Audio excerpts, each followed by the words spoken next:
Amelia loved maps, old maps, new maps, maps of real places and maps of make-believe lands. She loved the way they could transport you to faraway places with just a glance. One rainy afternoon, while exploring her grandmother's attic, Amelia stumbled upon something amazing. It was a wooden chest tucked away in a dusty corner. Inside, beneath old books and faded photographs, lay a map. This was no ordinary map. It was made of a strange, leathery material and covered in symbols Amelia didn't recognize. At the bottom of the map, written in elegant cursive, were the words, "The Lost City of Aurora." A thrill shot through Amelia. She'd always dreamed of discovering a lost city. She knew she had to find Aurora. This was an adventure she couldn't resist.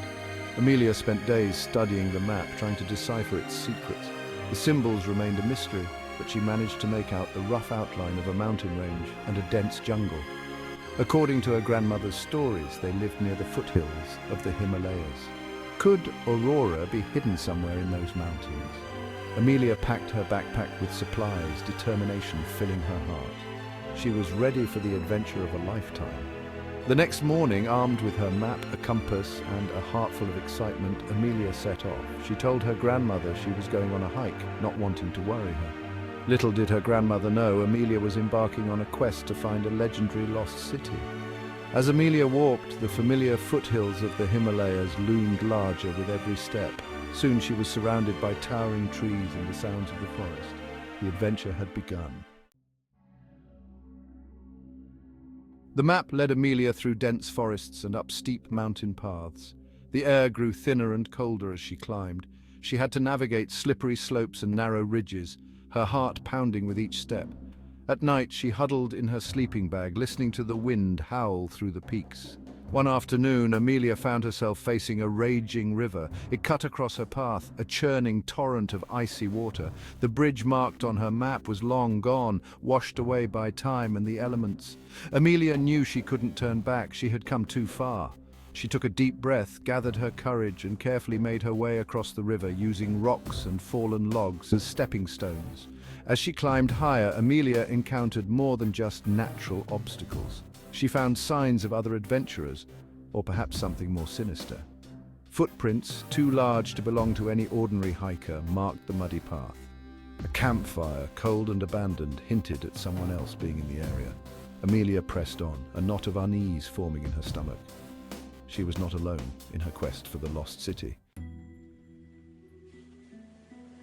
After what felt like weeks, Amelia finally descended from the treacherous mountain pass. The air grew warmer and more humid. The terrain changed from rocky slopes to dense, vibrant jungle. Towering trees formed a leafy canopy overhead, blocking out the sun.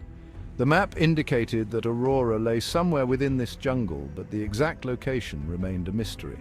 The jungle was a symphony of sounds and smells. Exotic birds called from the trees, their feathers a riot of color.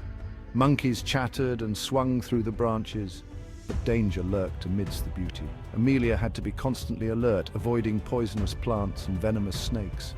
One evening, she stumbled upon a pack of wild dogs, their eyes glowing in the fading light.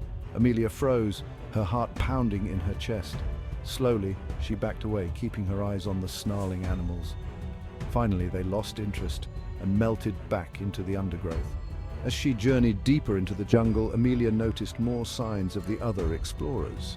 She found discarded food wrappers and empty water bottles, evidence that she was not alone in her pursuit of Aurora.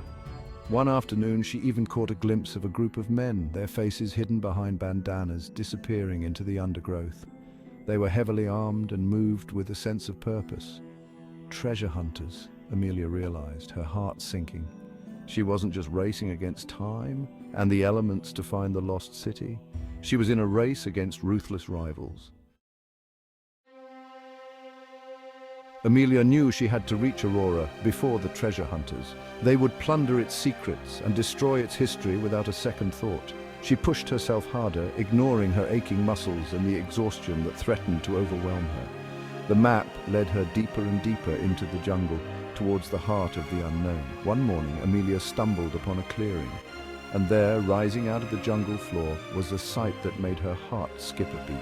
It was a massive stone wall, covered in vines and moss, but still undeniably ancient and imposing. This was it, The entrance to the Lost City of Aurora.